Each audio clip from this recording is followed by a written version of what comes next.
نحمدہ ونصلی علی رسولہ الکریم، اما بعد، فاعوذ باللہ من الشیطان الرجیم، بسم اللہ الرحمن الرحیم۔ السلام علیکم ورحمۃ اللہ وبرکاتہ۔ آج ہم ایک عام دعا کے بارے میں بات کریں گے جو رسول اللہ صلی اللہ علیہ وآلہ وسلم اپنی نماز میں پڑھا کرتے تھے۔ یہ دعا ہمیں مختلف آزمائشوں اور مشکلات سے بچانے کے لیے ہے، اور کوشش کریں اس دعا کو یاد کر لیں اور اسے ہر نماز میں شامل کریں۔ آئیے اس دعا کے الفاظ اور اس کی اہمیت کو جانتے ہیں۔ حضرت عائشہ رضی اللہ تعالی عنہا روایت کرتی ہیں کہ رسول اللہ صلی اللہ علیہ وسلم نماز میں یہ دعا پڑھتے تھے اور اس میں 4 چیزوں سے پناہ مانگتے تھے۔ نمبر 1، عذاب قبر سے پناہ مانگنے کے لیے یوں فرماتے: اللہم انی اعوذ بک من عذاب القبر، اے اللہ قبر کے عذاب سے میں تیری پناہ مانگتا ہوں۔ قرآن مجید میں بھی عذاب کے عمومی تذکرے میں کہا گیا ہے: قد افلح من تزکا، بے شک اس نے فلاح پائی جو پاک ہو گیا۔ نمبر 2، زندگی کے اور موت کے فتنوں سے پناہ مانگنے کے لیے آپ صلی اللہ علیہ وسلم یوں فرماتے: وَأَعُوذُ بِكَ مِن فِتْنَةِ الْمَحْيَا وَفِتْنَةِ الْمَمَاتِ، زندگی کے اور موت کے فتنوں سے تیری پناہ مانگتا ہوں۔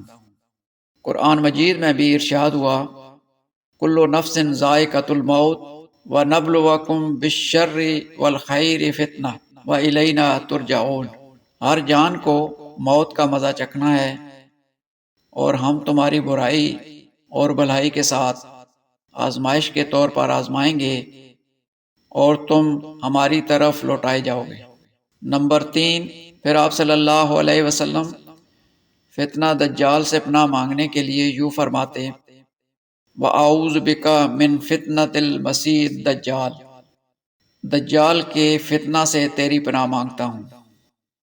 قرآن مجید میں آخری زمانے کے فتنوں کی بات کی گئی ہے۔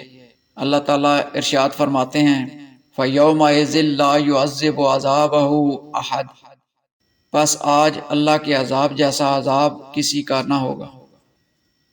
اور آخر میں گناہوں اور قرض سے نجات حاصل کرنے کے لیے آپ صلی اللہ علیہ وسلم یوں فرماتے: اللہم انی اعوذ بک من الماسم والمغرم، اور اے اللہ میں تیری پناہ مانگتا ہوں گناہوں سے اور قرض سے۔ قرآن پاک میں ارشاد ہوا: یا ایھا الذین آمنوا لا تأکلوا اموالکم بینکم بالباطل الا ان تکون تجارۃ عن تراض منکم ولا تقتلوا انفسکم ان اللہ کان بکم رحیما، اے ایمان والو اپنے آپس کے مال ناجائز طریقہ سے مت کھاؤ مگر یہ کہ خرید و فروخت تمہاری آپس کی رضامندی سے ہو، اور اپنے آپ کو قتل نہ کرو، یقیناً اللہ تعالیٰ تم پر نہایت مہربان ہے۔